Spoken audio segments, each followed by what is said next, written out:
Welcome back to the PFF NFL show. Trevor Sikkema, Dalton Wasserman here with you guys for the beginning of free agency, baby. Let's go. We're already cooking. It's noon on a Monday. Free agency is about to open up. We've already got some massive trades and moves here and there that are changing everything, Dalton. Changing the outlook of teams, changing some draft strategies. The finances are obviously going to change a ton this week. It's a major week of the NFL calendar. So how you doing, my friend? You ready for it? Good. I'm excited, Trev. These are some of the most exciting episodes we have because we really don't know for however long we're about to be on what's going to happen, right? We've already got a lot of moves that have happened over the past week or so. Some of them really game-changing moves for some of these franchises. So I think this week is going to be a lot of fun, as it was last year. Yeah, honestly, I feel as though we're going to be going. Well, I don't feel as though this is going to happen. This is going to happen. We're going to be live with you guys every single day at noon Eastern to recap all of the craziness that is going to be free agency, because it's not just the players that are on the free agent market. It's also a lot of the trades that we're seeing. A lot of the players that are going to get cut. And I say this to people all the time. The difficult part about draft evaluation specifically isn't necessarily plugging a good player into a team that could really use him. The difficult part of predicting what's going to happen in the NFL draft is the moves that you never thought a team would make. Trading a player, cutting a player, like whatever it is, signing a player. That's the tough part is trying to predict those things. And that's why free agency week is absolutely crazy. We've already got some major trades that we're going to talk about. We're going to talk about the Maxx Crosby trade. We're going to talk about the Trent McDuffie trade.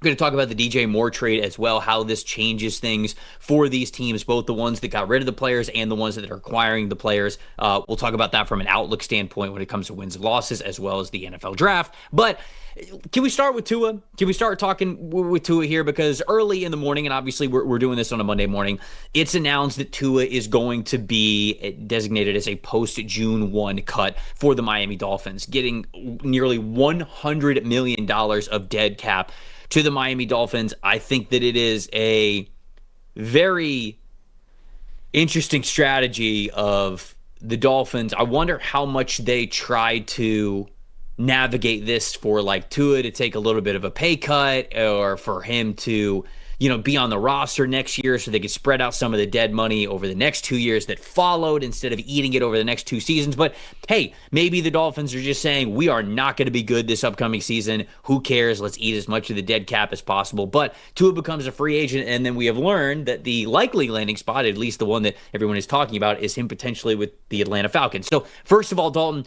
your thoughts about Tua getting released, that massive contract that he signed that obviously he did not live up to at all whatsoever, and then him potentially as a fit for the Falcons, likely signing on a vet minimum deal now that he's still getting so much money from the Dolphins after getting cut. Yeah, I mean, there's still obviously potential with Tua, and he's got his limitations, and I think going to Atlanta, if he does it, would be a smart move, because he needs to be on a team with a good offensive line, right? He has his limitations, he doesn't have much mobility, and he needs to be able to step up into the pocket and make throws over the middle of the field. I think he can do that in Kevin Stefanski's offense. You talk about a target like Drake London and Kyle Pitts, and obviously we know Atlanta can run the ball with Bijan Robinson. It is right now a much better environment for him to go to. Now, when he's healthy right now, it's assumed to be Michael Penix Jr.'s team, but I also think the Falcons are going into this season with a wait-and-see approach with Penix, one, with his health, and two, just trying to decide if he's their franchise quarterback. I think Tua is a great insurance option if Penix is either ineffective or not healthy, so I think it's a really good move for both sides. And what we have to remember with the Dolphins, we're really now seeing phase 2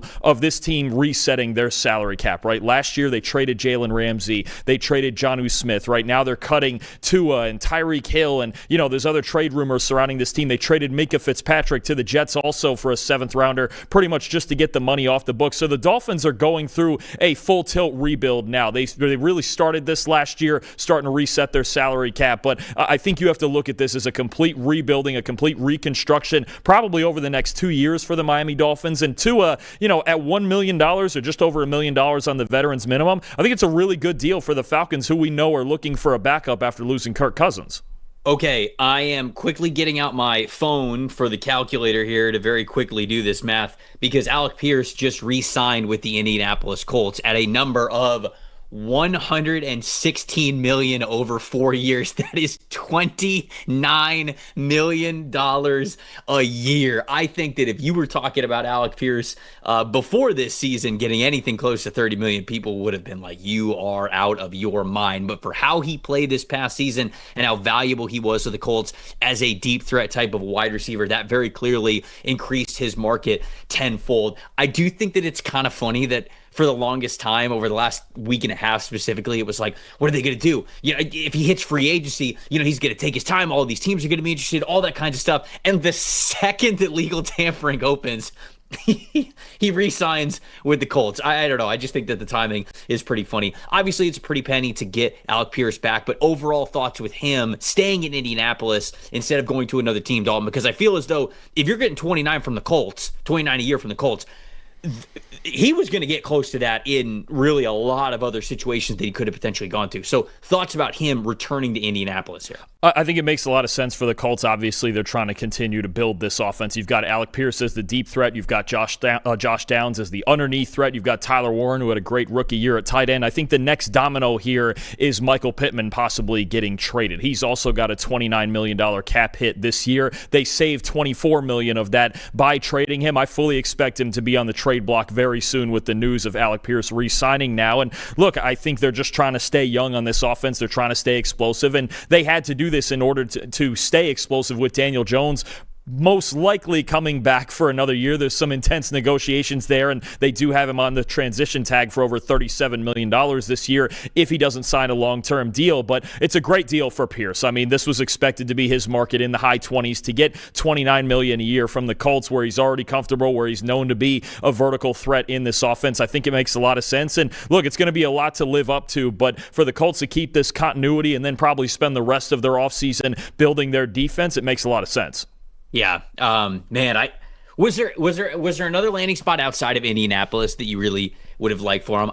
I don't know if they would have been in the market, but like the Commanders, in theory, if Terry McLaurin is also fully healthy, like I was doing a mock draft the other day and I thought to myself, well, if you're just kind of punting on the fact that your defense is going to be really bad this upcoming season, if you sign Alec Pierce, you would have Alec Pierce, you would have Terry McLaurin, you obviously Jaden Daniels fully healthy, you're hoping. And then if you drafted like Jeremiah Love at 7, all of a sudden that offense is completely different. You're stretching the ball consistently down the field, which is what Jaden loved to do when he was at LSU. So the Commanders are one of those teams that I was monitoring pretty closely for Pierce, but anybody else for his services that you thought about that could have been a good fit for him? For me, I would have loved to see him stay in the same division but go to Tennessee, right? I think Cam Ward needs a vertical threat like that in their offense. I like some of the young guys that they have, Alec Iamaner, right? Chimere Dike, Gunnar Helm at tight end, but I think to get that over-the-top threat for a vertical passer like Cam Ward, and that's still, the argument sometimes when we see guys like Carnell Tate mocked to the Titans at 4th overall, because Cam Ward needs that vertical threat. That's what he wants to do, is attack downfield. So I would have loved to see him cross to a division rival in Tennessee, but he's staying in Indy. All right, so we hit Tua. We hit Alec Pierce off the top of the show. Oh, we should probably hit on the Trent Williams thing, right? Because that also just came out that the Niners are actually open to trading him if they can't get a deal done. Because over the last couple of weeks, there's been reports that, hey, he's not happy with his contract. He'd like an extension. He'd like that reworked. And Trent doesn't have a lot of time left in his NFL career to earn a major payday. But certainly, even for how he has played over the last couple of seasons, hasn't been prime Trent Williams. No, but it's been certainly good enough to really like what you're getting out of that offensive tackle spot. So other teams will be willing to pay for this player. So thoughts overall on the Niners even opening up this possibility here for Trent Williams? And then I don't even know. Have you even thought of landing spots? I haven't even thought of landing spots yet because I just didn't think the guy was leaving San Francisco. I think the Kansas City stands out. Maybe you move Josh Simmons over to the right side. Kansas City, Detroit with Taylor Decker at least requesting his release. I don't know if that's been granted yet. Detroit makes a lot of sense to me. Chicago, I mean, if you're talking short term, right, and you've got Ozzie Trapillo's injury and Braxton Jones probably leaving, right, they don't really have a starting left tackle ready to go week 1. If Chicago were to really ante up and get him in Ben Johnson's offense, I think that would be a lot of fun. I mean, you're talking about a player who would improve any offense that he goes to. Maybe the Green Bay Packers, I know they've made a lot of big moves over the last 2 off seasons already.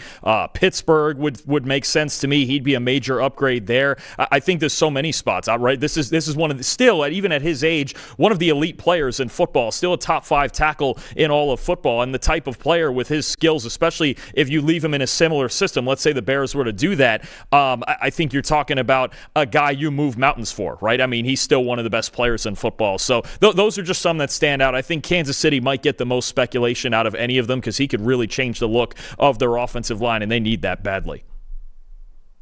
I just have such a hard time thinking that he's going to leave San Francisco, given the fact that their window is still open. They really just need to get a lot more healthy there at that point. Let's dig into some of these trades. Let's talk about the Maxx Crosby trade first. So Maxx Crosby ends up going to the Baltimore Ravens. They get a first-round pick this year, and then they get a first-round pick next year. So 2 first-round picks going to Las Vegas, and then the Ravens obviously receiving Maxx Crosby. I think it's sort of like a duh to be like, oh, yeah, like Maxx Crosby's a great addition for the Ravens. Like, of course he is. I think the way that I want to ask this question and the discussion that I want to have here with Crosby is, which side do you think this trade was bigger for? Do you think that it was bigger for the Raiders with their rebuild, getting those 2 first-round picks, or do you think it was bigger for the Ravens trying to capitalize on taking back that division and being, the players and being a team that has a quarterback that allows you to be in a winning window to reach a Super Bowl? Like, which team do you actually think that this Maxx Crosby trade was bigger for? I'll tell you what, picking one side is tough because I think the Raiders got very fair value, and they waited to get fair value. There was reportedly offers from Chicago and Dallas and even Jacksonville, and they did not have to do this, right? The Raiders didn't have to trade Maxx Crosby. It was just a matter of getting the right value. And I think when you talk about getting the 14th overall pick, and you know me with this 2027 draft class, the more first-round picks you can get in that class, the better you're doing. So the Raiders, I think, understand that they're in a full-tilt rebuild. They're going to have a new quarterback. They have a new head coach. Everything on the field is going to be brand new, and yeah, they're going to, even with Crosby, they would have had to rebuild the defense anyway. It was one of the worst defenses in football, so they did a nice job waiting for the right value, taking their time to really assess the situation. And even this year, to get the 14th overall pick, I mean, that could be anything. It could be another offensive lineman, it could be a wide receiver, it could be a new star defensive player with all the star defensive talent in this draft class. I really think it's a pretty fair trade, but I have to like it for the Raiders. I mean, you got a mid-first round pick, and maybe it is another pick in the 20s next year in what's supposed to be a really good draft class, but this is a long-term project here with the Raiders, and I think they took the right approach to it. I agree with you. I think that this, for as much as it is such a splash signing for the Ravens, and it's all the jersey swap edits and what he could mean on the Raiders defensive line, especially if you're getting Madubuike back, like, it's a big deal for the Ravens. I'm not saying it isn't, because I do agree with you. I think this is a really nice trade for both sides, but I think that it means more to the Raiders. I think that this trade means more to the Raiders, that you were able to get these 2 first-round picks and that you were actually willing to pull the trigger to make this trade happen. I've talked about this on the NFL Stock Exchange show, and I've talked about it a little bit here on this show as well. It is so rare that you have the chance as an organization to set up 3 similar timelines at the 3 most important positions of building a championship, and that is your general manager, your head coach, and your franchise quarterback. A lot of times it's like, all right, the GM's from a different regime, but he hired a new head coach and they're drafting a new quarterback. Okay, but the timelines are still a little bit different. All right, well, it's a new general manager, the head coach we like, but all right, this is kind of, all right, his last stand. All right, now, but we're also drafting the quarterback. All right, maybe you have continuity in the front office of the coaching staff, but it's an old quarterback. You can't really figure out what to do with it. It is so rare that you get the same timeline for all 3 of these components. And the Raiders have an opportunity to do that. And I think that getting these 2 extra first-round picks is huge for a team that needed a lot of rebuilding to be done anyways. So I really do think that it was a good trade for both sides. I like it for both sides, but I like it more for the Raiders because they have this opportunity to reload in a major way that a lot of franchises just don't get this luxury. Yeah, no, absolutely. This is another report here from Ian Rappaport that they're keeping Eric Stokes there at cornerback for a 3-year, $30 million deal, too. They're bringing him back. So they're going to try to piece together this defense little by little. That is not going to be a 1-year fix with really as bare bones as it is right now. So I think it's going to be a fun balance to see this offseason free agency and in the draft how much of their heavy resources they use to really build around Mendoza on this offense, how much they try to balance that out with improving what could be already one of the worst defenses in the NFL on paper right now. So it's going to be, I really am curious to see John Spytek and Clint Kubiak's approach to building this team. Is it around Mendoza and they just settle on the offensive side of the ball first, and almost like the Chicago Bears in the way that they went about it under Ben Johnson, or do they try to balance it out a little more and really spend a lot of these resources on defense? Somebody said in the chat, which, guys, feel free to fire off all sorts of chats all day long, and honestly, any episode that you see with us throughout the week, because this could be a heavy chat show if you guys have questions and things like that. Graham saying, could you see the Raiders flipping a day 2 pick now for Jonathan Grenard? I don't hate the idea. My initial thought is no, although Grenard is a little bit younger. I mean, if you could flip a day 2 for him, that probably makes sense. Well, I think the Raiders would probably like to, because they do have a 3rd-round pick this year, right? I think so. They might even have an extra. Let me look at it from the Geno trade. No, that's no, given they away don't have one. an extra. Sorry, that was going the other way. They have 3 4th-round picks though, and I think the tough part with Jonathan Grenard is independently really good football player, right? Like I think people are like, okay, would you like to have Grenard on your team? Yes, I think everybody would like to have him on your team. But he's getting a little bit older. He's going to want some more money, and he's coming off an injured season. So the price that somebody would be wanting to pay for him would be, I think, closer to preferably like a 4th-round pick.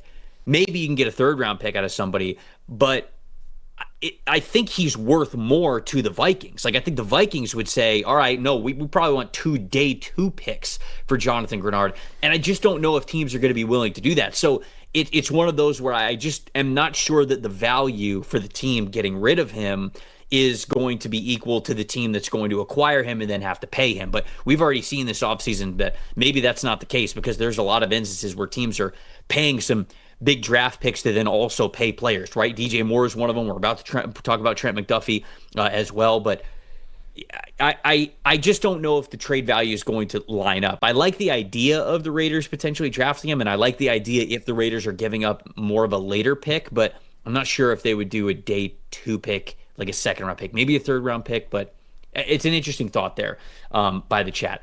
Chat saying Dre'Mont Jones to the Pats. Is that a wish list, or is that actually happening? No, he is signing a 3-year, $39 million deal with New England. Okay. They're trying to improve the pass rush here. 51 pressures and 8 sacks this year. New England, I've talked about this. Their edge rush group was pretty much bottom 4 in every pass rush metric that we have. So that's a group they need to continue to improve. They actually would have been a team that might have been in on Jonathan Grenard for possibly a day 2 pick if they didn't get anybody in free agency to their liking. I think it still could be a position they look to in the draft, although now they're going to need most likely a guard, we think, with them trading away Garrett Bradbury and probably maybe we think moving Jared Wilson into center.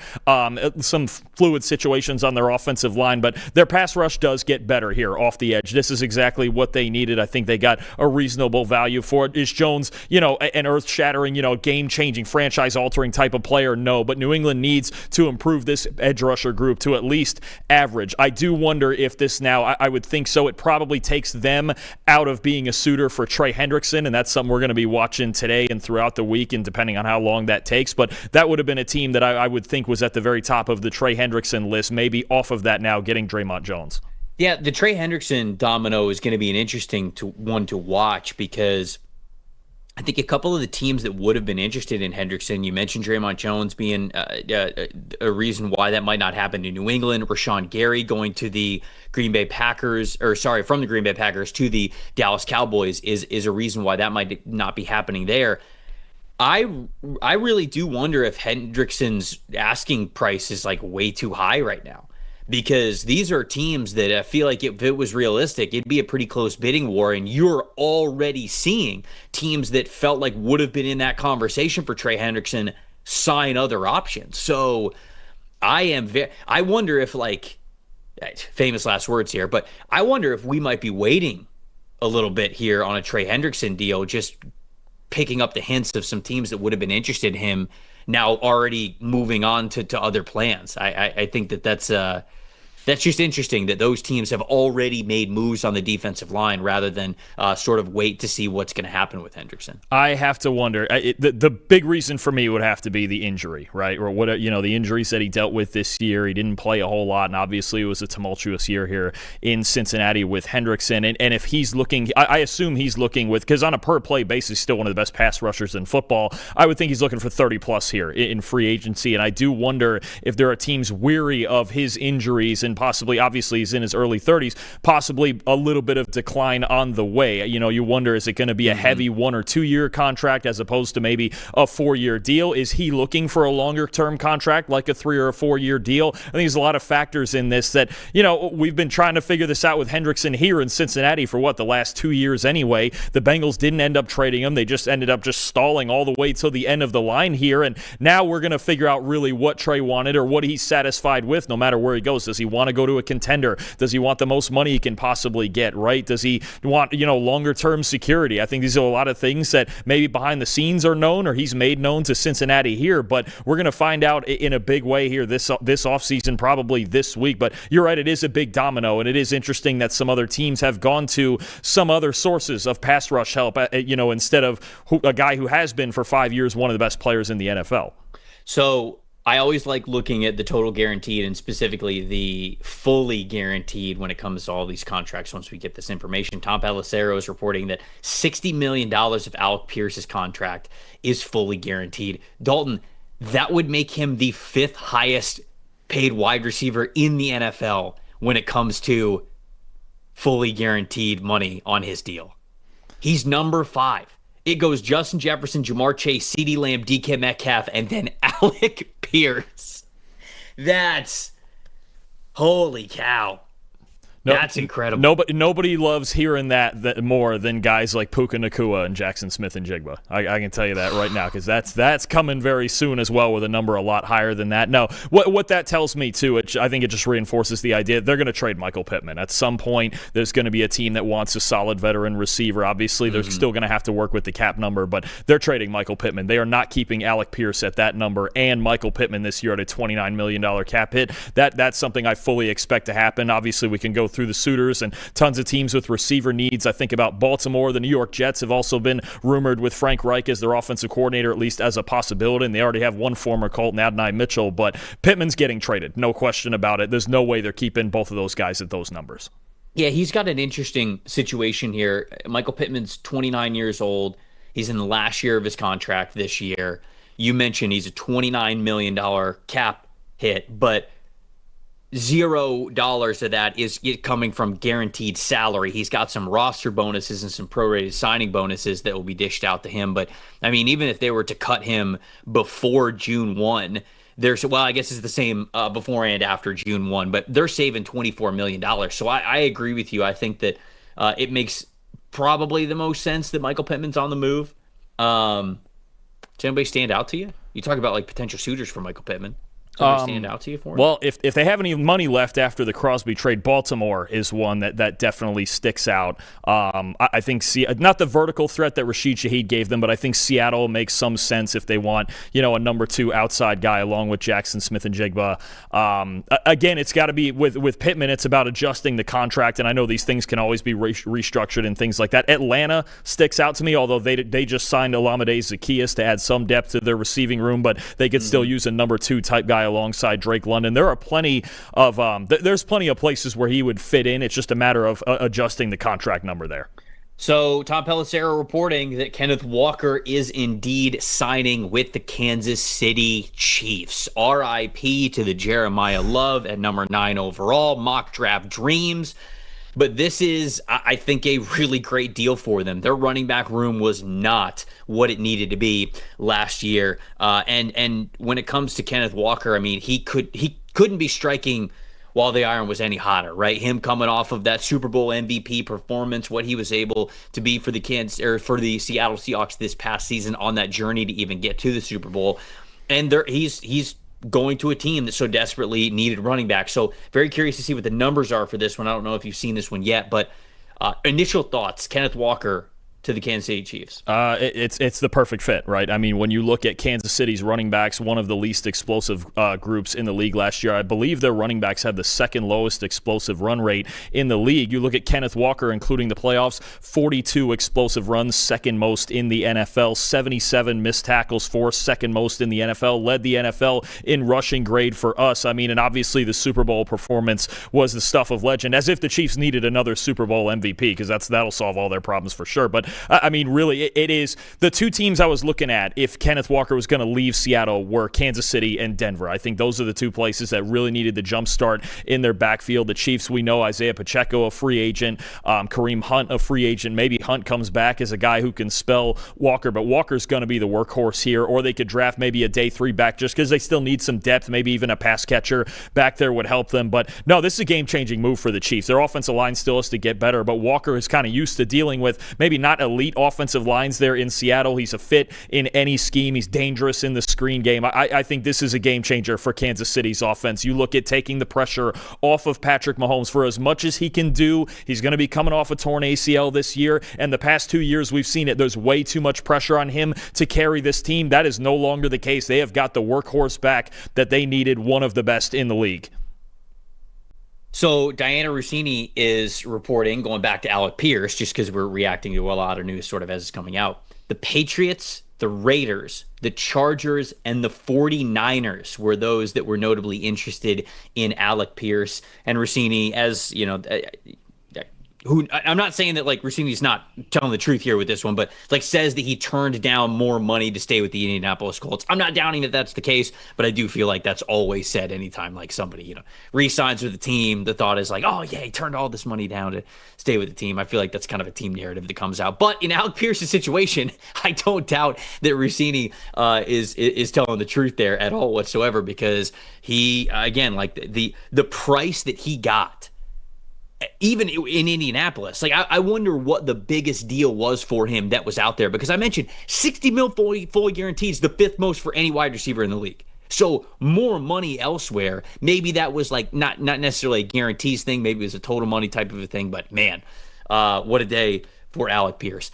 Can we talk about Trent McDuffie? We got to talk about the Trent McDuffie trade here a little bit, because this is massive. I mean, speaking of guys who got a payday, 4-year, $124 million extension makes him the highest paid cornerback in the NFL, highest paid corner in NFL history at over $30 million a year, which if you look at the fact that wide receivers are now making more than $30 million a year, if you believe that Trent McDuffie is one of the best, which I do, it makes sense that he would get paid that. But man, to give up a 1st-round pick, a 5th-round pick, a 6th-round pick, and then a 3rd-round pick in 2027, and then to reset the market by $3 million a year over Derek Stingley Jr., the way that the Rams did, that is, I mean, you believe that this is the key to winning you a Super Bowl.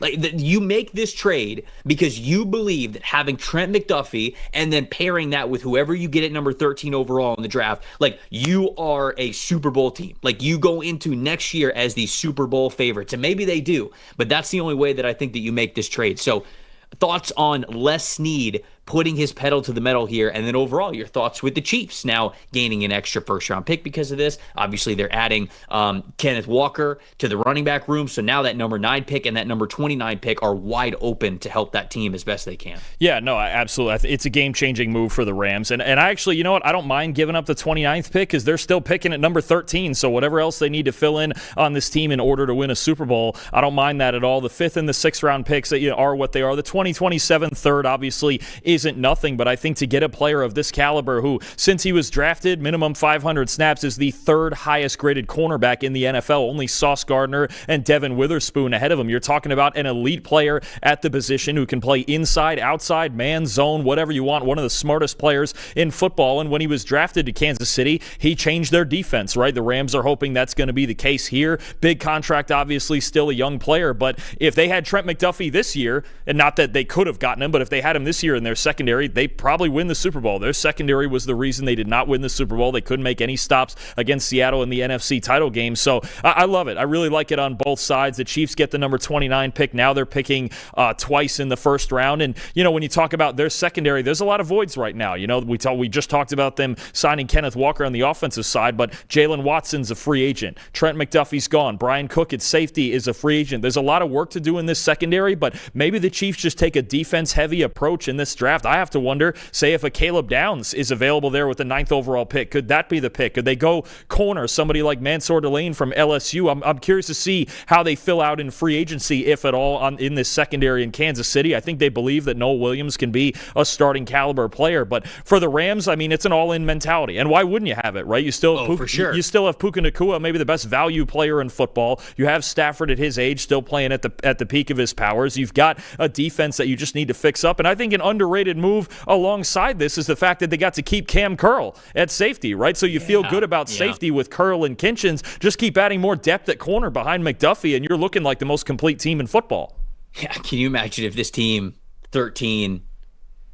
They've got an opportunity. Like at 13, they could draft another corner, right? They could just continue to just stack the talent at corner. If you think that's the only spot that you really are weak or not where you need to be for a Super Bowl, you could draft Dre'Mont McCoy. You might be able to draft Mansour Delane. You could trade down maybe a little bit, get extra draft picks that you recouped from the trade, and maybe even get Avion Terrell. How good of a fit would Avion Terrell and Trent McDuffie be in the same defense? That is a ton of versatility. That's just some really good coverage play. Man, I think that they have so much flexibility with that 13th overall pick. I love the fact that they even gave up a little more in the form of some extra draft picks, but kept 13. Some people were like, oh, well, wouldn't you rather have, traded away 13 and kept 29, kept the third rounder in 2027? I would have rather kept 13 because I think that you get even more flexibility with 13, especially when it comes to potentially trading back if the board doesn't fall the way you want it to. So it is a hefty price to pay. But while you have Matthew Stafford, man, go all in. So I love what Les Snead did there. I really do. Or Trev, I keep toying with this idea in my head. Are you about to be diabolical? You about to be diabolical here? Absolutely. Fix up the secondary now during free agency. Maybe you take yourself another receiver there at 13. Just give Stafford one. If it's Mekhi Lemon, maybe Jordan Tyson, whatever. Both of those guys I think would fit in pretty well. They re-signed Tyler Higbee. I don't know if they would go with Kenyon Sadiq, but keep in mind Devontae Adams only one more year on his contract, so they might look long-term there at receiver to try to stay relatively valuable in that room because Puka Nacua is getting his money eventually, and it might be $40 million plus. I won't be shocked at all if receiver is also the move there at 13. Tampa Bay's on the board. All right. They're active here in free agency. Uh-oh. Is it the big one? No. They're bringing back Cade Otton. Oh, okay. All right. Well, you call that the big one.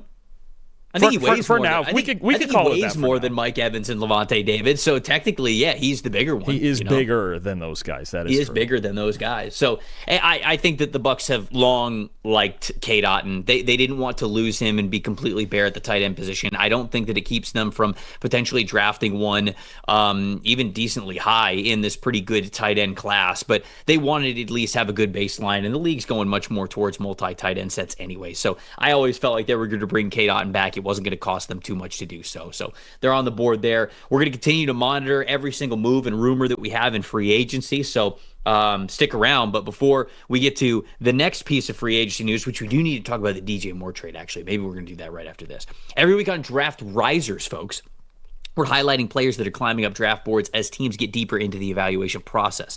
These guys are rising because decision makers are getting more confident in the full profile, not just chasing the traits. Over the last couple of weeks, our draft riser has been Sonny Styles, the guy who absolutely took over the combine, the ultimate draft riser over the last 2 to 3 weeks.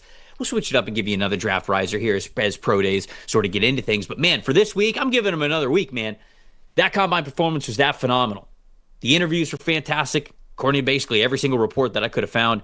I think that this dude's rising, maybe even number 2 overall to your New York Jets, Dalton. When you're trying to identify risers like that, it's not about guessing. It's about having better tools, better data, and a better process. That same approach applies to when you're making decisions with your own money. If you want to make smarter picks with your portfolio, Tasty Trade gives you the advanced tools and data to do so. You can trade stocks, options, futures, and more all in one platform. They offer low commissions including $10 cap per leg on option trades so you can keep more of what you earn. The platform includes all sort of back testing and risk analysis tools to help you plan ahead and manage the risk. They've even got features like active trader mode, one-click trading, smart tracking, and they offer dozens of educational courses so you can access those free when you have your account. Visit tastytrade.com/PFF today. Tasty Trade Incorporated is a registered broker dealer and member of FINRA, NFA, and SIPC. All right, the DJ Moore trade to the Buffalo Bills, unless something broke while I was reading that ad. Did it? Say again? Did something break? Never mind. No. You're good. Go ahead, DJ Moore. I was asking if I missed something. I was digging through to see if anything had. The way that you were looking at your computer was as if like something major had happened. So I just wanted to check in. But something major did happen about a week ago when Brandon Beane made the move to go get DJ Moore. DJ Moore, good wide receiver. For a second-round pick and taking on the contract that they were with DJ Moore, it's a lot. It's a lot for the Buffalo Bills, but I think they're looking at the AFC and looking at the opportunities that they have here to get towards the top, potentially even represent that conference in the Super Bowl, maybe against the Los Angeles Rams, like we just talked about as Super Bowl favorites here. What did we think about the Bills adding DJ Moore independently? And then also for the price that it took to go get him. What do you think? The price is pretty heavy. I mean, that 60th overall pick is going to be very helpful to the Bears, especially as they're trying to rebuild their defense. And obviously, you take on some risk. I mean, you're basically getting probably 3 years here of DJ Moore with the amount of guaranteed money here on his contract. And a guy who's coming off the lowest receiving grade of his career, less than 800 yards last year, including the postseason. And just, it seemed like he was frustrated with the Bears offense and his lack of usage anyway, so we'll see if he can be a more high-volume target here for the Bills. I get the idea for the Bills, right, because you're giving up the 60th pick. Are you going to get someone right now who could help you as much as DJ Moore right now? I know it's a pretty deep receiver class, but the Bills are also another team in win-now mode, so I get the idea of trying to find another perimeter weapon for Josh Allen to work with. Could he bounce back? I mean, look, Allen is going to be the best quarterback Moore's ever played with, and that's a long list, including, obviously, early career Caleb Williams and, late career Cam Newton, P.J. Walker, Teddy Bridgewater, Sam Darnold. It's not like he's always had the most accurate quarterbacks in the league that he's been playing with, and now he gets to play with Josh Allen, who's obviously one of the 2 or 3 best in the NFL. So could be that just the change of scenery is good for DJ Moore. Obviously, you've got him, you've got Khalil Shakir. We're going to see if they add any more depth at that position. It's a heavy price for sure, especially when you consider this is not 1 year. They're basically committing their next 3 years. If it works, it can really work and put this Bills offense over the top. If it doesn't, they're probably going to look really bad on it. But I'm not going to immediately just jump to, wow, this is horrible, this isn't going to work. I get the idea what the Bills are trying to do here. I think they feel like right this minute, as a prime Super Bowl contender, they can get more out of DJ Moore than they can out of whoever the 60th overall pick would be. Yeah, I think so. I think that it was an overpay given what you are quite literally paying him and then what it took to trade for him. I feel like they could have gotten him for a little bit less, but independently, I do think that it makes the Bills better. I think that he certainly helps. It's interesting how much they were willing to pay to get an upgrade at that area, even though, doing some damage control since they fired McDermott about the Keon Coleman situation. It's like, no. Joe Brady likes Keon Coleman. He's going to be good. Keon Coleman's getting better. And then you're way overpaying to get DJ Moore on the team to basically be the wide receiver 1. Khalil Shakir is going to be the wide receiver 2, the more steady presence. Dalton Kincaid is also going to be in that mix for the top targets, I think, every single week. So at best, Keon Coleman is what now for the Bills? Wide receiver 3, right? Or 4. I mean, 4? I don't know. I mean, Joe Brady has really stood up for him since they made him the head coach. Right. So I mean, they might give it a shot, but I also wouldn't guarantee that. I don't know. We know where Coleman doesn't have a great standing within the organization. You make a trade like this and you pay this heavy a price, obviously. At best, they would hope that he's number 3. If he became a decent wide receiver 3 for them, I think it'd be a really good outcome at this point. I know that's kind of rough considering the draft capital they used to acquire him, but no, I mean, I still think the Bills, even in free agency this week, may not be done adding to their receiver room. Trev, we got a big one this time now. This time, if I look serious, we got a serious one here. If you want me to throw that one. Okay, what is it? Adam Schefter reporting that Chiefs cornerback Jaelan Watson will remain teammates with Trent McDuffie. He's going to the Rams also on a 3-year deal. Dude, you want to fix your secondary. Apparently, just steal it all from Kansas City. Go get Brian Cook too while you're at it. Why not, Les? I mean you get McDuffie and Watson, especially in a zone heavy system that they run over there with the way that Watson can read in zone cover. Also, my theory about the Rams taking receiver first round, the stock just went way up on that, by the way. Receiver? Yeah, I would agree. I mean, to get McDuffie and Watson when you desperately needed cornerback help is just, and you're talking about 2 really young players. This is awesome. The Rams, you got to consider them the Super Bowl favorite. I know it's March and it's hard to do all that, but I mean, this is the most complete team in football right now. Yeah, and the coaching staff for the Rams is McVay's head coach, Cliff Kingsbury's the assistant head coach. Nate Scheelhaas is still the offensive coordinator there for them. I mean, Chris Shula didn't go anywhere. Chris Shula didn't go anywhere, so he's still the defensive coordinator there. This team is truly just going all in, man. This is a Super Bowl or bust as I've seen any team right now, and that's without even getting to like who potentially could be the number 13 overall pick for this team. I love what Les Snead is doing.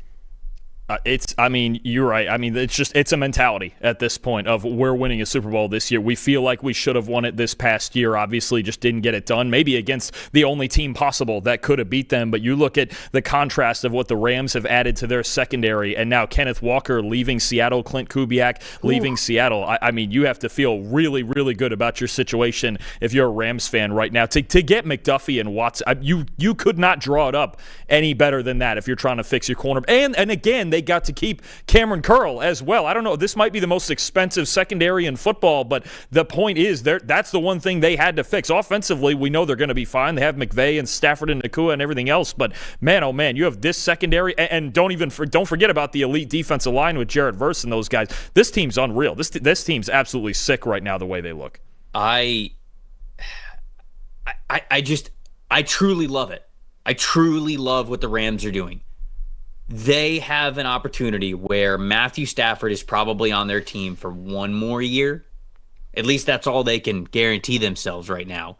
Go as all in as you possibly can. You won the Super Bowl a handful of years ago. Go try and get another one with this quarterback. I think they were the second best team in the NFL this past season, and they only lost in the NFC Championship to the team that was the best in the NFL. You mentioned how Seattle is poised to take at least a little bit of a step back, and the Rams are absolutely taking a massive step forward, looking at all the moves that they have made to start free agency. So incredible job by Les Snead and the Los Angeles Rams to position themselves to be one of the best teams in the NFL, maybe the runaway favorite at this point to win the Super Bowl. For those kind of weighing the value of the McDuffie trade, right, in a vacuum, what if you just go, okay, it's McDuffie and Watson for all those draft picks? What if you just kind of looked at it like that, and then you go, oh shoot, the Rams really won that trade, didn't they?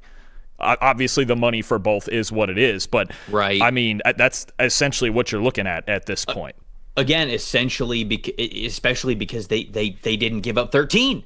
Yep. They didn't have to give up 13. Oh, I really think that's gonna be a receiver now. Watch what I say. They're getting another weapon there. Yeah. Les Snead does it again. Got to update the team needs. The live team needs update here on the show as free agency is going on. What do we do for the Rams? Punter? Wait. Oh. Go on. Uh-oh. Hold on. Holding. I'm refreshing the timeline. This is where this gets fun. Oh, boy. Jaelan Phillips has agreed to a 4-year, $120 million deal with the Carolina Panthers. Holy smokes. Oh, my Lord. By the way, million. You guys can see that on the screen right now. Wow. That is the PFF free agency tracker that you guys can see over at PFF.com. Holy smokes. We were told that he was, working on a deal to come back to the Philadelphia Eagles. 4 years, $120 to the Carolina Panthers. Wow. I mean, the talks were of Phillips negotiating with the Eagles for like 20 plus or in the low 20s. Boy, Carolina just all in on their defense. How about it? I mean, when he's healthy, he's really good. What, top 20 edge player when he's healthy?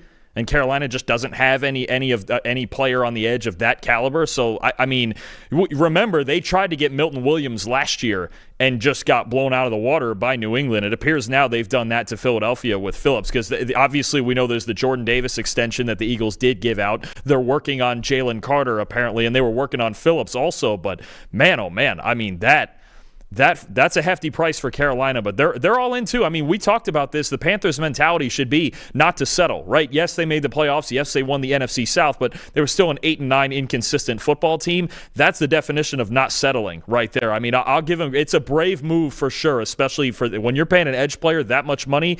You better be sure he's one of the best ones. And in Jaelan Phillips' case, you just really got to hope he stays healthy through all that. And I love the fact that he could be the edge 1, and then Nick Scorton and Prince Umanmielen can just rotate as the edge 2 and 3 on the other side of the line of scrimmage. Like, I love that for him. I love what they're setting up there. By the way, you might have a crystal ball, my friend, because you were aggressively talking about how Michael Pittman Jr. was going to be off the Indianapolis Colts. And according to Jordan Schultz, the Colts are trading Michael Pittman Jr. to the Steelers, to the Pittsburgh Steelers. That makes sense. Yeah, I get it. That makes plenty of sense. The big-bodied wideout. So now we've got, in theory, in Pittsburgh, we've got DK Metcalf, we've got Michael Pittman Jr. I hope we still have Roman Wilson. I would love for Roman Wilson to still be a part of that wide receiver room. But again, like this, I love these moves because it changes mock drafts so much. It changes mock drafts for these teams and the team needs. This is fun here. So thoughts overall to the Steelers adding Michael Pittman Jr. You said it makes sense. That makes plenty of sense. I mean, really, literally anything close to a number 2 receiver makes sense for Pittsburgh, because it was one of the worst, as a unit, it was one of the worst wide receiver rooms in the league last year. Obviously, DK Metcalf is a good fit with Aaron Rodgers as the vertical threat, but they needed somebody who can run routes underneath and just move the chains. They just didn't have anyone who could consistently do that last year. I mean, to the point where they were bringing in the Allen Lazards of the world. So Pittman, it's expensive. Again, we'll see if they extend him or restructure the contract or however they want to do that, but he's miles better than anything else they had not named Metcalf last year. We know the offense is changing. Jonnu Smith has been released. It's going to look a little bit different under Mike McCarthy, but no, it's a good move. I mean, we'll have to wait and see. Do you have the trade comp up for that yet? I don't know how much they might have gave up, but I mean, if they didn't give up anything too exorbitant there, I think it makes a ton of sense for Pittsburgh, right? I mean, they desperately need weapons other than Metcalf in that room. Let me see if I can find the compensation here. Oh, by the way, Kenneth Walker, 3-year deal worth up to $45 million. That's about right. Because I think highest paid running back in free agent history. I mean, yeah, it's up to $15 million a year. Saquon didn't get more than that from Philly. Becomes the highest paid free agent deal for a running back in NFL history. Oh.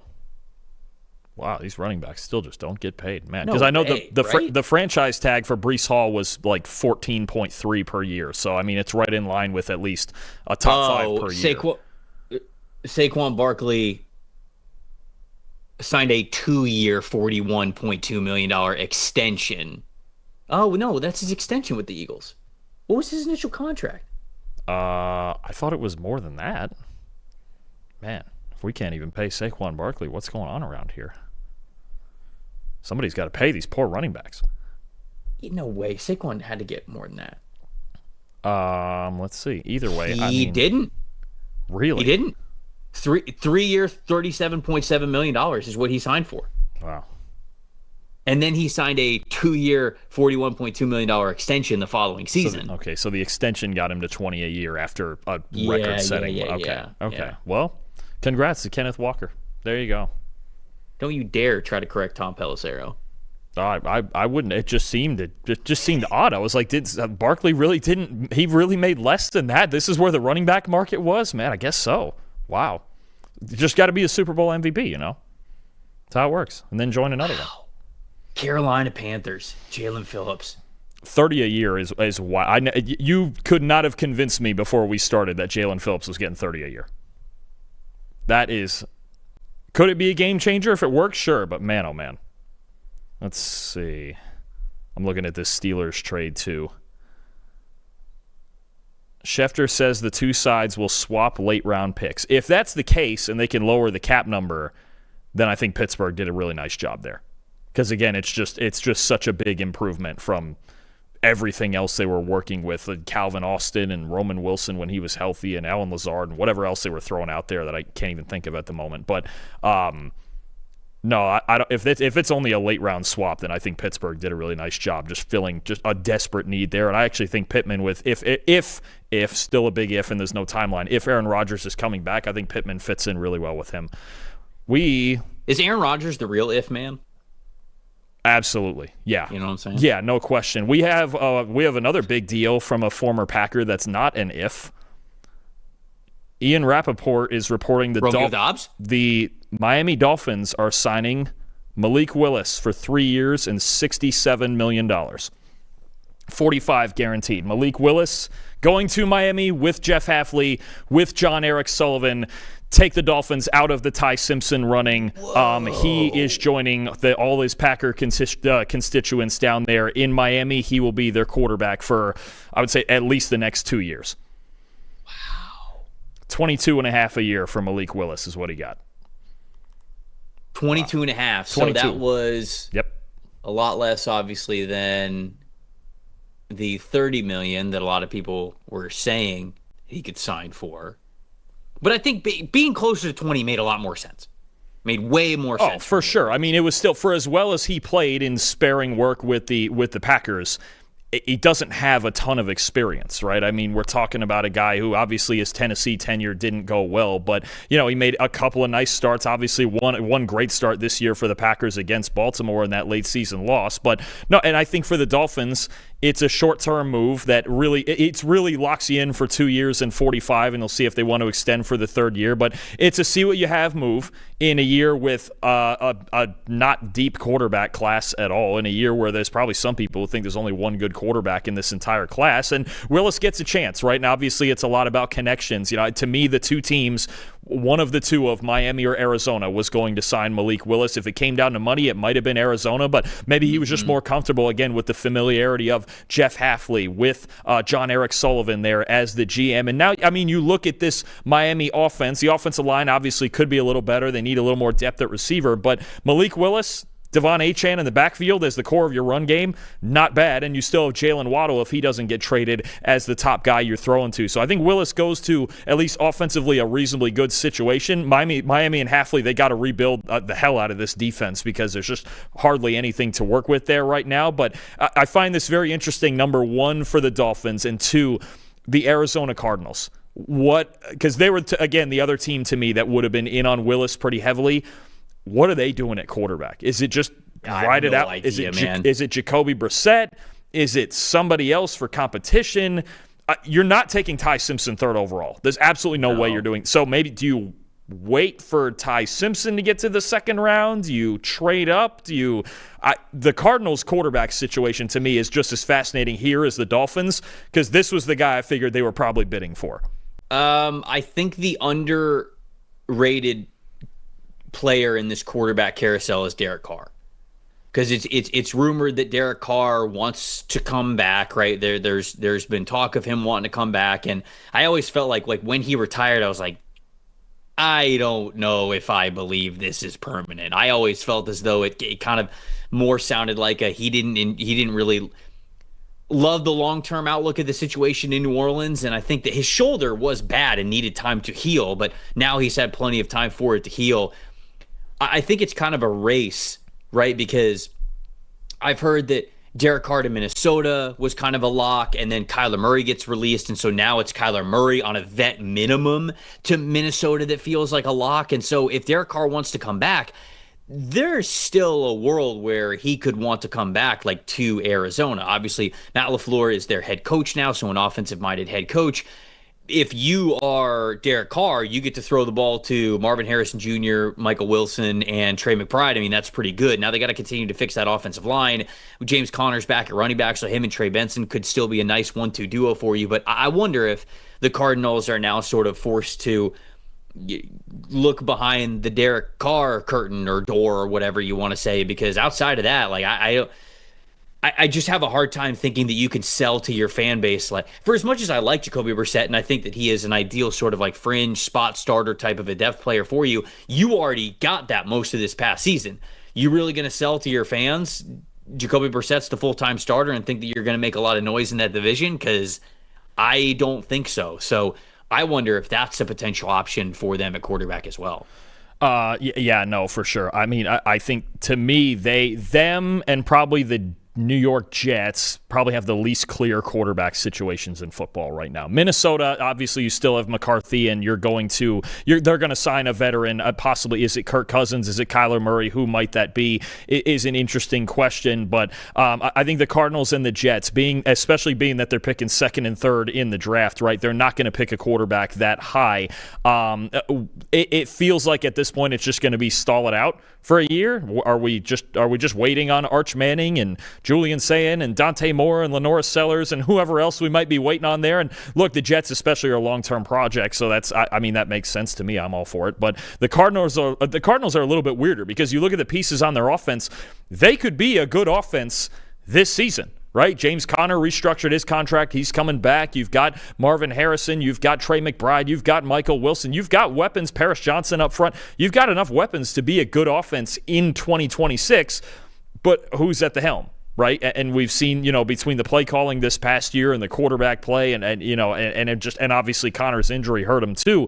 What is that going to look like? But the Cardinals, they have enough talent on their team to win ball games. I know they're in probably the toughest division in football, but it's not barren. It should be a somewhat attractive place for a veteran quarterback to go and at least give it a shot, right?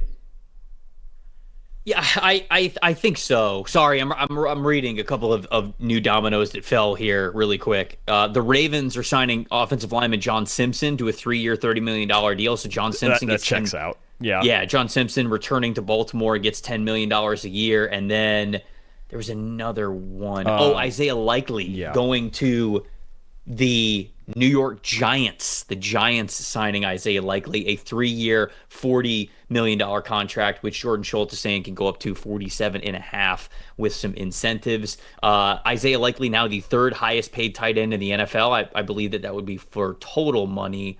I will check.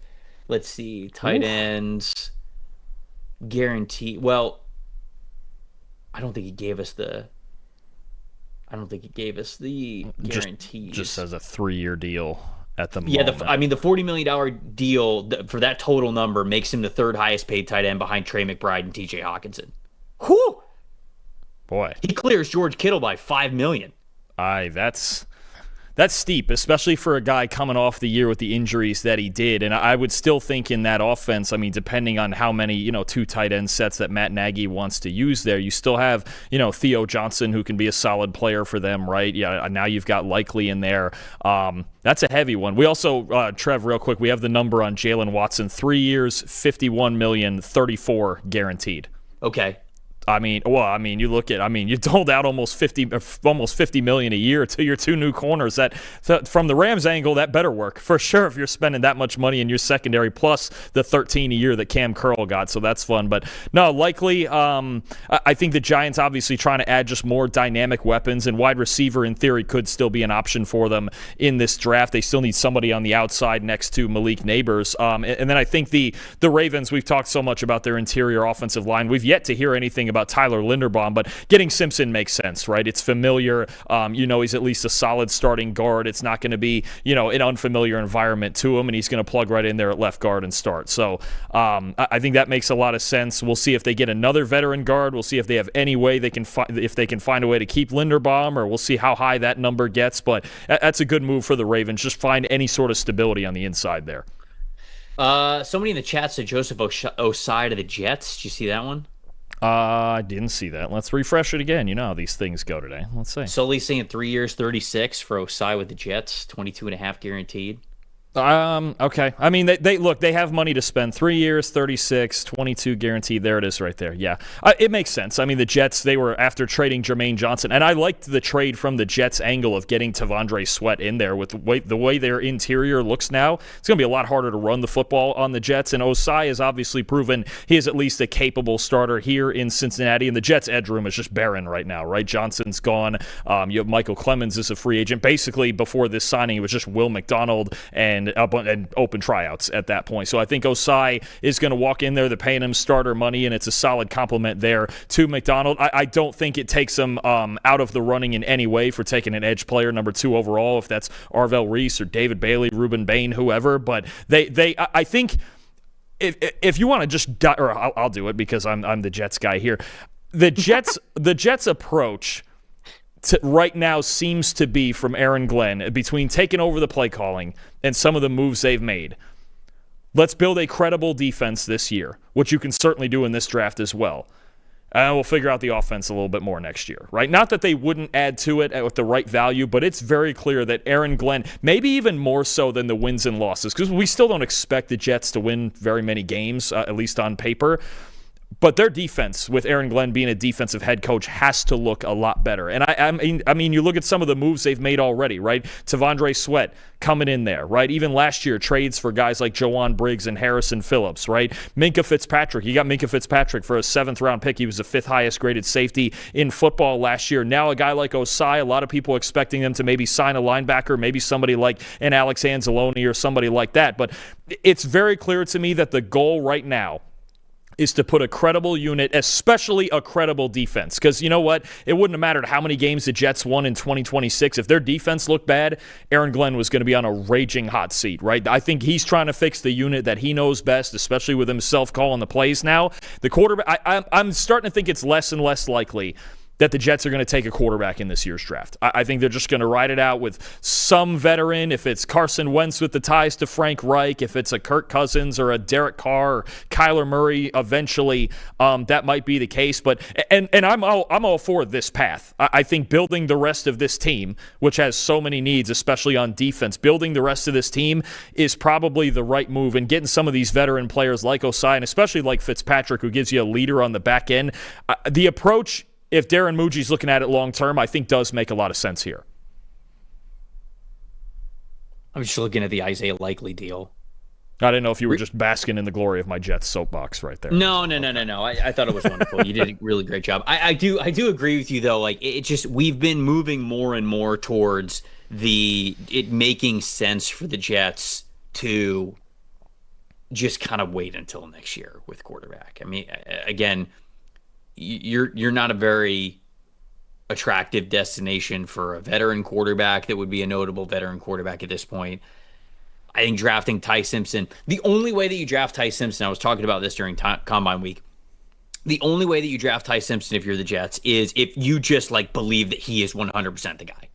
And if you think it does not matter whether if they go 3-13 next season, Ty Simpson's the guy, we're not picking a quarterback in next year's draft. Because if you're drafting Ty Simpson and still opening the door for maybe we'll draft a quarterback next year, just don't do it. Just don't draft him. Get another veteran. Be bad this year. Hopefully a little bit better than you were last year.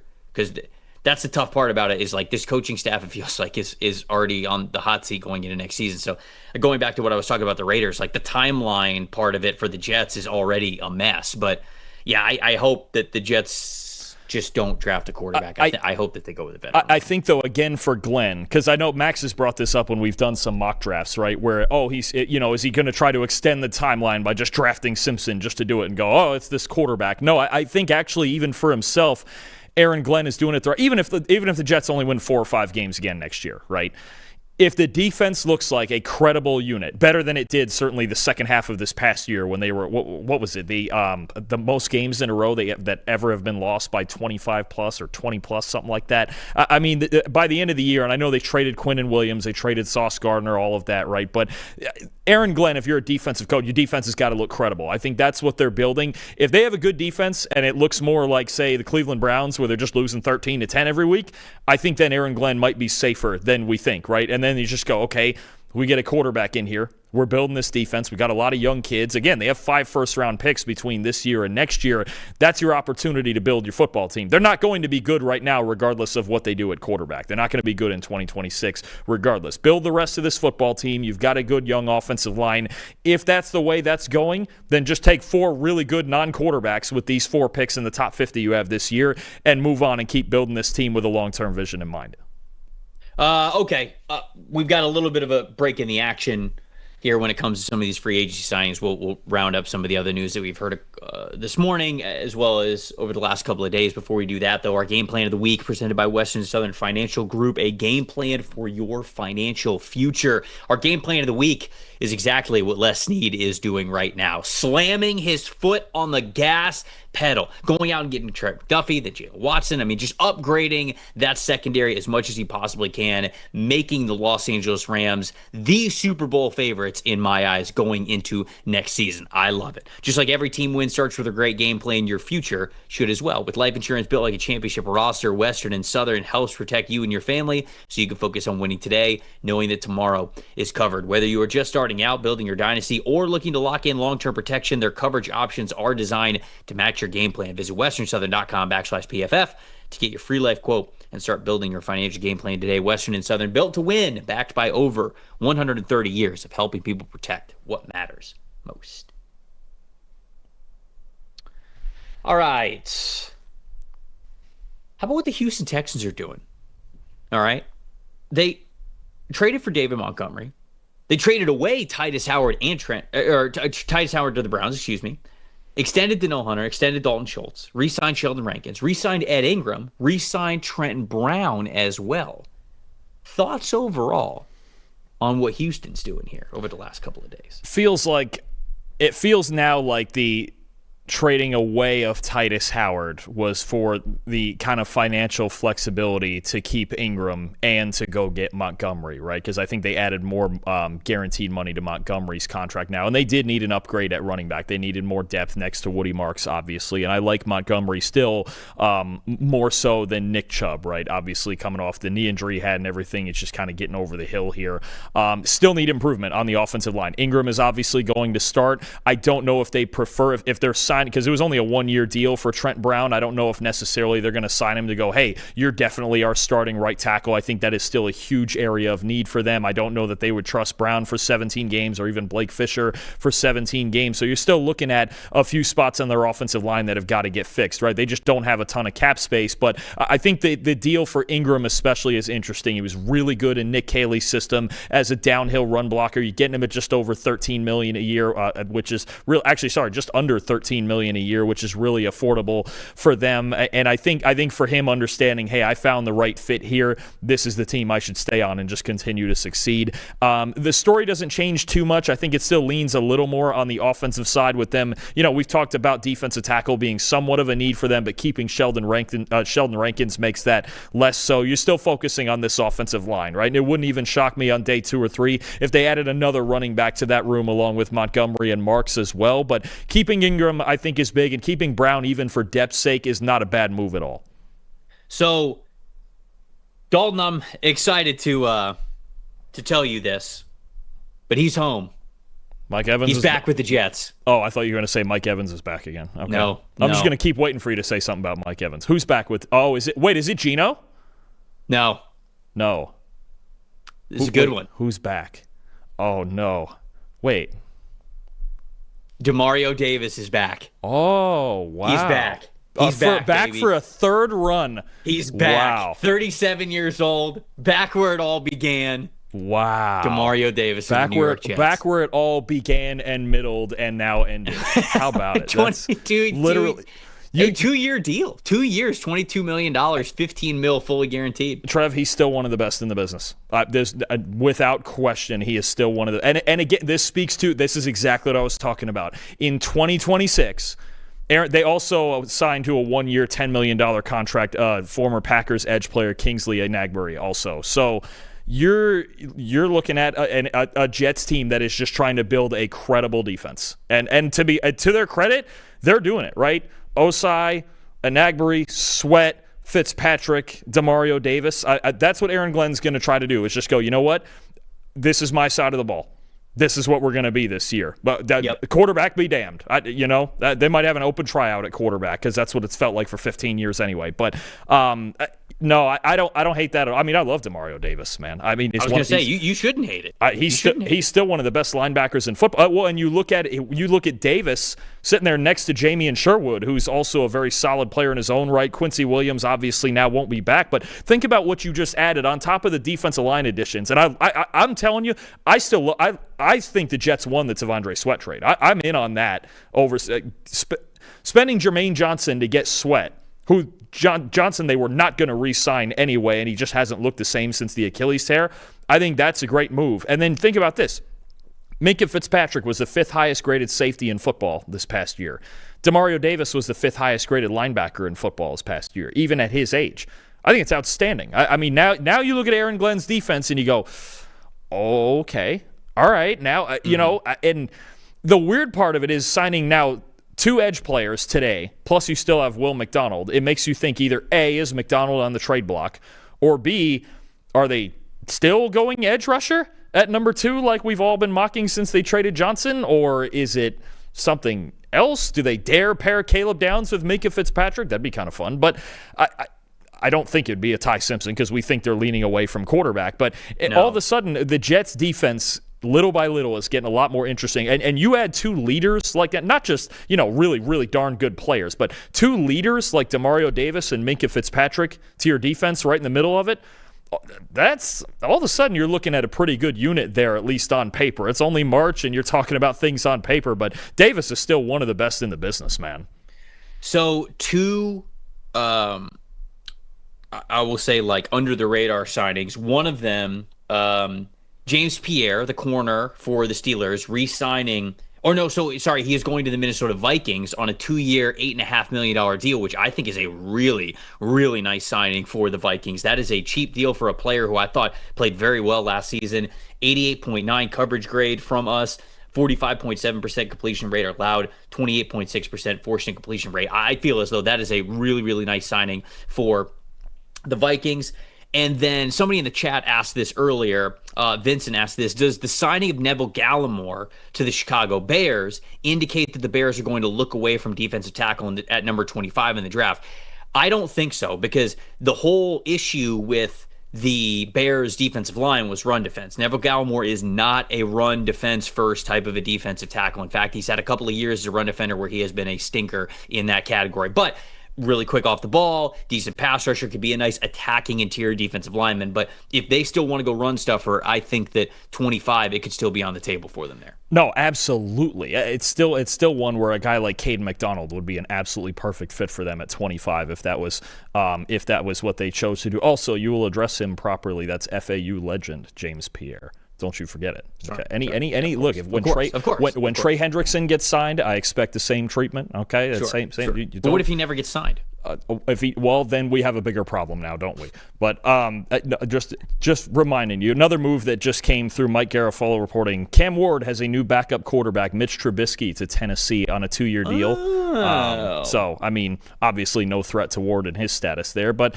yeah, I think getting a little better there with the backup spot with Trubisky. Obviously spent the last few years in Buffalo, so kind of a fun spot for Trubisky to end up there. We've got Kenneth Gainwell signing a 2-year contract with the Tampa Bay Buccaneers, who I think is that makes sense. Yeah. I think that makes total sense for them, given the fact that Rachaad White is no longer going to be there. Sean Tucker is also a free agent for them. It's basically just Bucky Irving, and they weren't going to draft another running back. They're bringing in a veteran here. So I like this a lot. Kenneth Gainwell was somebody who was used a lot in the passing game on those third down situations for the Steelers over the past year and got a ton of volume in doing so. So I think this is a perfect fit for Tampa. Oh, no, I absolutely agree with that. That's the exact type of compliment that they needed. I was just finding Gainwell's receiving numbers here. We have, what do we have? A 70.5 receiving grade, 512 receiving yards this past year. I mean, you saw in Pittsburgh's offense, actually including postseason, the 4th most receiving yards of any running back this past year. So I think as the compliment there to Bucky Irving, and I was a little surprised that they didn't tender Sean Tucker and they didn't end up keeping him. So maybe like late day 3 they still add, or maybe they could add another back behind him. But I think Bucky and Gainwell there, that's a really good compliment. I think Gainwell coming in as a pass catcher that Rachaad White was earlier, that's a good move for them. I think so too. Did we miss anything else? No, okay, let's talk about some names that we haven't hit on yet. The 2 are Tyler Linderbaum and Devin Lloyd. Those are 2 big names that are still kind of out there that there's no definitive news on. Does the John Simpson signing for the Ravens make you nervous about Tyler Linderbaum? And then, to be honest, like, if Linderbaum's going to get a crazy amount of money, should the Ravens sort of be panicking here, thinking they have to bring this player back? Or Is center one of those positions that you feel good about finding some value elsewhere? I think you can find value elsewhere. I mean, we've seen some solid centers get signed for really good money, right? I mean, Tyler Biadasz to the Chargers, Connor McGovern staying in Buffalo, right? I mean, it's a position that all of a sudden feels like it's more coveted than ever. And panic isn't the right word because I don't think Eric DeCosta is ever going to necessarily panic. But if they don't sign, at least even if it's not Linderbaum, if they don't sign somebody who is obviously plus starter caliber, we're going to be talking about center a lot probably on day 2 of the draft with this team. You know, guys like Jake Slaughter and Connor Lew and Logan Jones, all the other centers that we've been talking about throughout draft season. So I think the Ravens are weary of reportedly Linderbaum's agents are looking for possibly $25 million a year when I don't believe any other center has ever made $20 per year. So they're shooting for the moon here. And I think there's some real threats. I think the Chargers would have been a threat before they signed Biadasz. I think the Raiders, man, I think it would not shock me at all. I think the Raiders too. It would not shock me at all. I believe the Raiders are top 3 in cap space available. It would not shock me at all if the Raiders blew the doors off of an offer for Linderbaum here. So I think the Ravens, do they want him back? I'm sure they do. But I think there's a limit to this when it comes to the contract. If it gets up into the $22, $23, $24 million range, I think he's leaving. I've been saying this. I think once you obviously couldn't really franchise him because all offensive linemen are on the same scale for some reason, it became a real threat for him to go to a team with more cap space. I think the 2 teams that stick out to me are Tennessee and Vegas for Linderbaum. Yeah, I think so too. I think Tennessee does make sense. I think that Vegas being super aggressive for him makes a ton of sense as well. Buccaneers also signing Alex Anzalone from the Detroit Lions, which, again, perfect. I mean, this is perfect for exactly what they need. Anzalone, one of the better and more reliable coverage linebackers in the NFL when he has been healthy. So this makes a ton of sense for a team that really struggled with coverage last season at that linebacker spot. The more that Tampa signs players, Cade Otton, Kenneth Gainwell, Alex Anzalone, the more it makes me feel like Mike Evans is going to play elsewhere in 2025, which makes me extremely sad, but I do think that this is a great fit for the Buccaneers. No, I agree with that, absolutely. I would be curious on the number, too. I know they're probably trying to get younger. 2 years, $17 million for Anzalone. And we said Davis got, 2 and 22 from the Jets? Yeah, 2 and 22. I was curious how similar those numbers were to maybe think, okay, did they try to make a run at Davis to try to take him within the division? But also throwing it out there all of a sudden for the Saints. I mean, losing Demario Davis, who's been, him and Cam Jordan's a free agent too. These are the 2 heart and soul guys on your defense for darn near a decade. I mean, we've been talking about so many different teams with Sonny Styles and some of these linebackers. All of a sudden, there's a really big void in the middle of the Saints defense. You don't just lose a guy like that and get better. The Saints are going to have to figure something out at linebacker to replace Davis too. I think so. Yeah, I mean, I guess that is an underrated storyline with Demario Davis. There's so many guys that are like legends to franchises that you can't picture wearing up their jerseys until it actually becomes official. I can certainly picture Demario Davis in a Jet jersey if that you helps. Can actually, yeah, twice if you want me to. I can do it twice. Did he wear the same number both times? I need to look that up because I was just going to ask the same question. I was like, has it always been 56? I need to go back and look at that if it was because I think the second return was only 1 year after the Cleveland stint, so it might have been different. I don't remember, but I can definitely, without a doubt, picture Demario Davis in a Jet jersey. The jersey swap people in every graphics department everywhere has got an easy job on that one. Let's see. Chat's talking about Isaiah Likely. We obviously talked about that a lot. Man, I actually looked this up with Isaiah Likely. I did not realize that the most yards that he has ever had in a single season is just 477. Isaiah Likely's never even had 500 receiving yards in a single season. Yeah, But I don't think that's an Isaiah Likely thing. I think that was much more of a Mark Andrews thing. Yes, but this is tough because clearly he got a big reason he got signed there is because it's John Harbaugh, right? And he's bringing his guy with him. That's sort of what I'm saying is that Harbaugh gave him the 3rd biggest contract for a tight end in the league, and this guy hasn't even had 500 yards receiving yet. To me, that tells me they're going to lean on Isaiah Likely a ton. Isaiah Likely is either number 2 or number 3 at worst in targets for this team next season. It tells me also, I think that's the biggest. I think that's the biggest risk of a contract that we have seen today. I think that's the riskiest. Yeah, Maybe you could argue maybe Malik Willis because the quarterback thing and unproven. Well, and all Jaelan Phillips too, just because of the injury history. But I think that's a major risk. I'll give you that. I for the sake of production, though, I mean, likely you're paying him like he's one of those guys, right? Likely, Isaiah Likely. Oh no, I don't disagree with you. I would throw Phillips in there, but there's no doubt that you are paying for Isaiah Likely to be something that he has not been 4 years into his NFL career. Right. Yes. And I mean that Ravens offense was you could argue, especially if you're the second guy, the most tight end friendly offense in the league. And that's who they threw the football to, right? With all the run schemes and the play action, everything that went with it. We've basically in his entire NFL career, we've never seen Isaiah Likely be the guy. And now the Giants, you're paying him like he's the guy, and Theo Johnson's kind of getting bumped down here. And, then there's going to be blocking questions and things like that with the Giants trying to run the football as well. That feels like the Phillips one, you're right, with the amount of money it is and with his injury history, absolutely. But we know when Jaelan Phillips is healthy, he's really, really good. Do we even know that with Isaiah Likely? We've never seen him really be, call it the dominant player in an offense like that. Can he be essentially what Harbaugh is asking him to do is be what Mark Andrews was in the prime of his career. That's a big ask, if you ask me. What else do we have here? By the way, Michael Pittman got a new contract with the Steelers, 3 years and $59 million. Yeah, I mean, they had to do something to extend him to move the money around. So we knew that was coming. Austin Hooper back to Atlanta, 1 year and $3 million. I like that. Pitts, Hooper, Charlie Werner. It's a good tight end room, actually, right there. I don't mind that at all. They signed Olamide Zaccheaus as well. Charlie Werner, bringing in Tua. They still need one more receiver, though. I don't know where they're going to get it, but the Falcons absolutely need one more receiver. I think, including whether or not they bring back Kyle Pitts or no. Well, no, Pitts is franchised, so I'm assuming. Right. Yeah, they franchise tag Pitts, so I'm assuming. I don't know if they'll get a long-term deal done, but he's there for at least this year, unless somebody ponies up and trades him. But it sounds like the asking price is kind of high. Yeah. Isaiah Likely, how about it? That's some buff.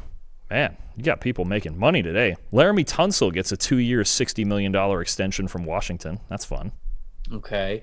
Somebody was asking for a Trent Williams update. I don't know if we don't have one. I don't think we have any at the moment. Somebody in the chat's asking us to announce Ryan Wright to the Saints, you cowards. Is that the punter? Yes. Oh, nice. We got a punter deal. We also have another John Harbaugh disciple here going with them. Ravens punter Jordan Stout going to the Giants with Harbaugh. 3 years, $12.3 million. That deal makes him the NFL's highest paid punter, according to Adam Schefter. Wow. We're valuing. We've got market-setting punter deals here on the As show. I told you with the Jets, we value special teams in New York. That's what happens. So the Jets and the Giants, both special teams, very valuable. John Harbaugh making his point. Absolutely. Amik Robertson. We've got somebody who was talking about Amik Robertson in the chat. Oh, I didn't see that. Is there an Amik Robertson? I didn't see. Is this from Pelissero? Where is this? The Bears are signing safety Kobe Bryant. Nice. From Pelissero. Needed it. Oh, I'm in on that. Are we? No safeties on the roster. Not a single safety currently on the roster. Does that? We've still been assuming that eventually Kevin Byard comes back, but it is interesting that they go external first. We figured maybe they would keep Byard and let Brisker walk. But that's a good move, dude. Kobe Bryant. That you want to talk about all the big names on Seattle's defense, and there's a ton of them. But Kobe Bryant and his presence. First, keep in mind he was drafted as a corner out of Cincinnati, moved to safety the last couple of years, and his ability to play free safety at just obviously an above-average level. That's a big part of what allowed Nicky Manwari to go down in the box and essentially play linebacker, right? When you're talking about Julian Love and Kobe Bryant back there free. So it's actually very quietly, that's a big piece of Seattle's defense that they're losing. So I'm curious to see. We've talked a lot about their corner needs, and they got a couple of guys who are free agents, but that free safety spot is really important if they want to keep the structure of their defense the way that it is. And for the Bears, we'll see what the money is. I think that's a terrific move, man. I mean, you get younger at that position. Even if you keep Kevin Byard, then fine, it's Bryant and Byard back there. But the Bears have a lot of moves to make, and for that to be the first one, I don't hate that at all. And he's still a guy, 27 years old he will be during this season, and he's new to the position, right? He's still getting better. I think that's a high upside signing. I like that a lot for the Bears. Yeah, I do too. I think that is. And it goes again to what we were talking about all morning with the Los Angeles Rams, or all afternoon, I should say, where it's like, man, you're looking at pieces from Seattle that are going to be gone. Kenneth Walker's already gone. Kobe Bryant's gone. We'll see what happens with their corners.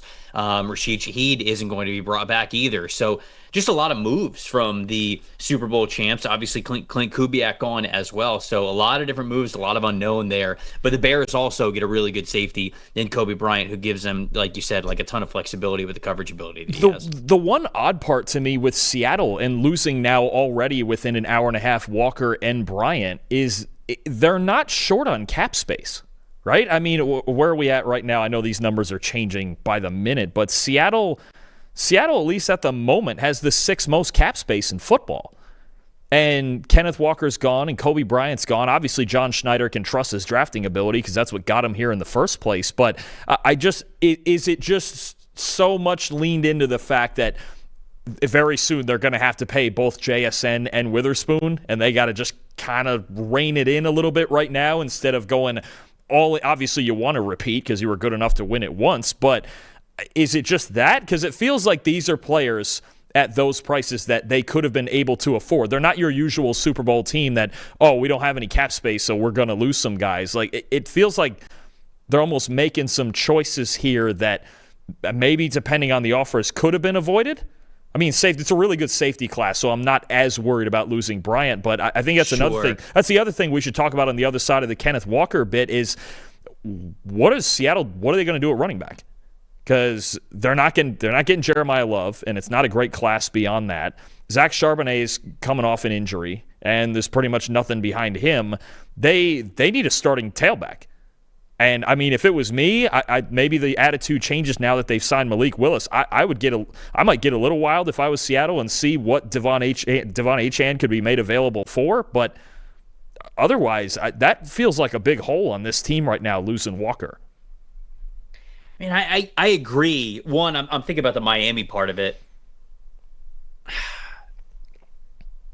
I don't know. Miami's in a weird situation where it feels like they're tearing so much of the roster down to the studs, but then it's almost like, okay, well, now you sign Malik. So if you sign Malik and then you trade Devon Achane or you trade Jalen Waddle, it's almost like, what was the point? Yeah. Right. Like just trade for Tyson Bagent or something at that. Like just go do something that's so much less expensive than what you did. So I know that people have talked about Achane or Waddle like being available. I just don't think they're gonna do it now, because if they do, I don't really understand why you would pay all of that for Malik Willis then at that point if you're going to continue to move offensive pieces. Agreed. And I just think now I look at Seattle, the safety situation they'll be able to fix. There will be a veteran out there to sign, or it's a really good safety class. They can find, even at number 32, I mean, they could find somebody there if they like him. But I actually worry a little bit about that running situation, especially when you're talking about a team that ran the football more than anybody else last year. You had the back that led the league in rushing grade, and like I mentioned, second in missed tackles for, second in explosive runs, Super Bowl MVP. I mean, what else needs to be said about the year Kenneth Walker had? And it's just gone. And Charbonnet's coming off an injury, and it's never really proven, obviously, to be a top guy like that. They're going to have to figure it out. I don't know necessarily what the answers are for Seattle at running back, but I'm telling you, I'm a little worried about it. We also have the Amik Robertson update that somebody in the chat was looking for. Yes. Tom Pelissero saying he is signed with Washington 2 years and $16 million. It's a good deal for Amik. Yeah. Oh, no, for He's sure. solid. You put him in the nickel. You move. Yeah. So your outside guys then you would hope would be Sainer Still and Amos. And you let it rip like that. And you try to keep building the middle of your defense. And I think, obviously, the Commanders have got to take a quantity approach to this defense. Because, I mean, for a couple of years now, it's just been one of the worst units in football. So, groundbreaking stuff? No, but I think you get at least a capable player in there in the nickel for him. Anybody else that we want to touch on here before we wrap up day one. It kind of feels like it's slowing down a little bit here. Guys, like we said at the very top of the show, we will be live at noon every single day this week. We'll obviously recap everything that happens after the previous show stopped, and we'll get into some maybe mini mock drafts for certain teams. We'll get into the team needs and how it changes things for the NFL draft. But and is there anything else that we want to hit before we log off for the day? I got an interesting situation. There's probably a couple of teams I could rant about. I could rant all day, you know me. But how about the Green Bay Packers? Kind of an odd week they've had. They trade Colby Wooden for Zaire Franklin, so Franklin's going to slot in next to Edgerrin Cooper at linebacker, although Franklin he had his lowest graded season of his career with the Colts, so maybe a change of scenery kind of helps that. They re-signed Sean Ryan, who's played a lot of both guard and center for them over the last couple of years, 3 years and $36 million. I don't know if he'll play guard or center or what the deal is right now with Elgton Jenkins also, and then you've got the Instagram snafu or whatever was going on there with Rashawn Gary, and eventually he gets traded to the Cowboys for a 2027 fourth-round pick anyway, which considering, whatever the hacker knew about these circumstances, he appeared to be correct. But I find the Packers very, very interesting as far as who they're keeping, who they're getting rid of, and I still think they need some help in the trenches. And the Ryan signing tells me they have a lot of faith in Sean Ryan as a viable starter, one, and two, a lot of faith in Jordan Morgan going out there to play left tackle, really back to his natural position from college. And I just wonder if there's any more moves really to come, because I don't believe they've officially cut Jenkins yet. But right now you're looking at Morgan at left tackle. Aaron Banks got restructured. He's sticking at left guard. Sean Ryan's going to play either center or right guard. He's capable of doing both. And then obviously you have the stud and Zach Tom over on the other side. But are they going to need another starter? Is that enough improvement? And now also, I know Rashawn Gary has struggled more so since his knee injury, but you've now also traded probably your second best pass rusher too, and they're going to need pass rush help, and they don't have a first-round pick. So the Packers' trenches, to me, are very interesting, on top of the fact that Quay Walker is definitely gone. He's not coming back either. Yeah, let me pull up their depth chart really quick. It's to me, it's just O-line and D-line are such a big focus for this team the rest of the offseason, but I don't know how much more, especially on the offensive side, they're going to be able to do. Van Ness, Carl Brooks, Devontae Wyatt, Michael Parsons, Barron Sorrell, Nazir Stackhouse, Warren Brinson. Still have Colin Oliver too, or no? They do still have Colin Oliver. Okay. Yes. Yep. You're losing Quay. You're getting Zaire Franklin. They have McDuffie. They have Tyron Hopper at linebacker as well. Yeah, they're set at linebacker at this point. Franklin's going to start, and McDuffie's I'm just looking at the overall front seven from this team. Yeah, I wonder how comfortable they are on the offensive line, because they got Anthony Belton, they have Jordan Morgan, obviously, they have Darian Kennard too. I'm just talking about sort of like depth guys that are still there. It is an interesting situation. It's almost like just how comfortable are you? I mean, if they're super comfortable and they're cutting Jenkins, they could have Ryan at center and Anthony Belton at right guard, where he played a good amount. But also, I mean, you're talking about, I was looking at this earlier, I want to get the exact numbers on it. If you were to go that route with Ryan and Belton inside with Banks, and then because they're losing Rasheed Walker too, so you're talking about Jordan Morgan being their starting left tackle. I mean, you're looking at four of the five starters. If that were the case, if they went with Ryan, Morgan, Banks, and Belton, 4 of those 5 starters have PFF grades last year of 62 or under. And then you have Zach Tom up at an 83 because he's one of the best in the business. So I don't know that I'd be super content with that if I was a Packers fan. If it's just the current situation, I'd be a little worried about it, but obviously, they believed in Sean Ryan enough to give him that money after giving Banks his money last year. If Jenkins stays, obviously, he's probably going to play center anyway. But I think that's something to monitor here as we get into the season, because we know the Packers, they're win now. They're paying Parsons all the money. They're paying Jordan Love all the money. They drafted a first-round receiver finally. But are they good enough in the trenches? Do they have enough depth in the trenches to really make a run like that. I don't know that that's the case right now, especially now you've got Parsons coming off a knee injury too. Maybe the last signing that we'll talk about, depending on how long it takes and whether we log off or not. Cade Mays signing with the Detroit Lions. Oh, I love it. I'm in on that. Yeah, love it. Love this. Yeah, I'm in on that.